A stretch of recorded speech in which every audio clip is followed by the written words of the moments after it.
ಸರ್ಕಾರಿ ನೌಕರಿ ಮೇಲೆ ಈ ದಬ್ಬಾಳಿಕೆ ಬೇಡ.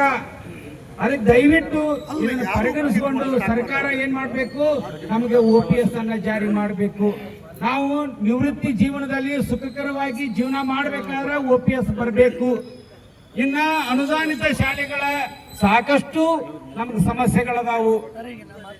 ನಮಗ ಸಂಜೀವಿನಿ ಇಲ್ಲ, ಅದನ್ನು ದಯವಿಟ್ಟು ನಮಗೆ ದೊರಕಿಸಿಕೊಡ್ಬೇಕು. ನಾವು ನಿಮ್ಮವರು ಅದನ್ನ ನಿಮ್ಮೊಳಗೆ ಹಾಕೊಂಡು ನಮ್ಮ ಸಮಸ್ಯೆಗಳನ್ನ ಪರಿಗಣಿಸಿ ನಮಗೆ ನಿವೃತ್ತಿ ವೇತನವನ್ನ ಜಾರಿಗೊಳಿಸಬೇಕಂತ ನಾವೆಲ್ಲರಿಗೂ ಕೇಳ್ಕೊಂತೇವೆ.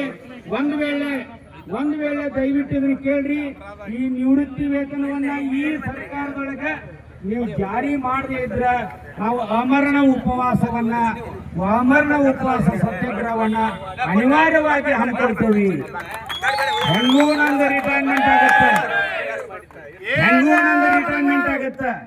ಯಾರೇನ ಅಜರಾಮರ ಅಲ್ಲ, ನನ್ನ ಜೀವ ಹೋದ್ರೂ ಚಿಂತಿಲ್ಲ. ಇದಕ್ಕೆ ಒಂದು ಕಾಲಾವಕಾಶವನ್ನು ಕೊಟ್ಟ ನಂತರ ಇದು ಆಗದೇ ಇದ್ರೆ ನಾನೇ ಇದಕ್ಕೆ ಅಮರಣ ಉಪವಾಸ ಸತ್ಯಾಗ್ರಹಕ್ಕೆ ಕೊಡ್ತೇನೆ.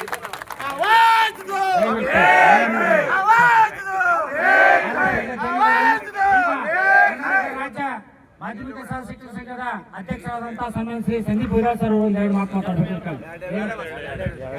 ಇವತ್ತಿನ ಹೋರಾಟದಲ್ಲಿ ಭಾಗವಹಿಸುವ ಎಲ್ಲ ಶಿಕ್ಷಕ ಸಂಘಟನೆಯ ಪದಾಧಿಕಾರಿಗಳೇ, ಎಲ್ಲ ಶಿಕ್ಷಕ ಬಂಧುಗಳೇ ಮತ್ತು ಮಾತಾ ಭಗಿನಿಯರೇ, ಸನ್ಮಾನ್ಯ ಬಸವರಾಜ್ ಹೊರಟ್ಟಿ ಸರ್ ಅವರು ಸಭಾಪತಿಗಳಿದ್ದುಕೊಂಡು ಯಾವುದೇ ಹೋರಾಟದಲ್ಲಿ ಭಾಗವಹಿಸಬಾರ್ದು.